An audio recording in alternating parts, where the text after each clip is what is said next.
మీరు ఇప్పుడు ఇక్కడికి వచ్చిన కార్యక్రమం కూడా చాలా మంచి కార్యక్రమం పెట్టారు. అంటే ఎట్లా మీ అభిప్రాయం?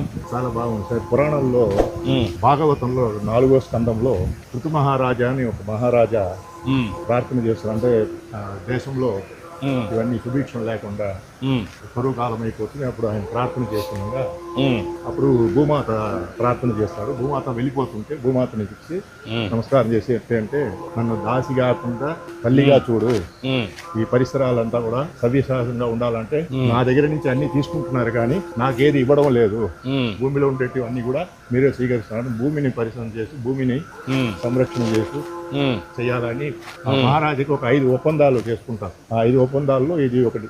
అంటే భూమి పరిసరాలంతా కూడా సుభిక్షంగా ఉండాలి, ఈ కల్పిషాలు లేకుండా. అంటే మన వేదాల నుంచి మన పురాణాల నుంచి ఇవన్నీ కూడా మనకు వచ్చినట్టు సంస్కృతి సంప్రదాయ ప్రకారం మనకు భూమిని, అందుకనే భూమి అనేది మనకు పవిత్రం. అవును, భూమాత అంటాం. భూమాత, ఆ భూమాత మనకు అన్ని ఇస్తుంది. పంటలు కావాలంటే దానిపైన ఆధారపడతాం, నీళ్లు కావాలన్నా భూమాత పైన ఆధారపడతాం.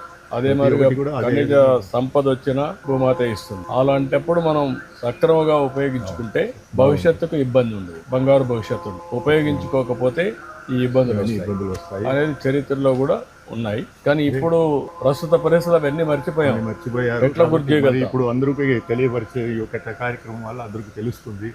ఈ ఆలయానికి వచ్చే భక్తులు అందరికి కూడా మనం ఇలాంటి భూమాతని అన్ని రక్షించుకోవాలి.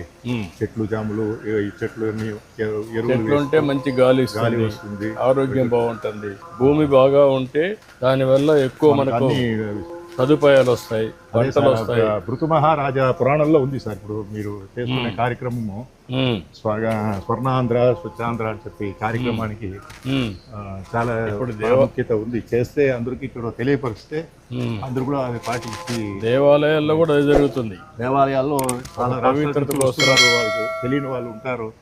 వాళ్ళకి అందరూ కూడా ఈ ఒక ఇది చేయడం వల్ల మనకు కలుస్తుంది.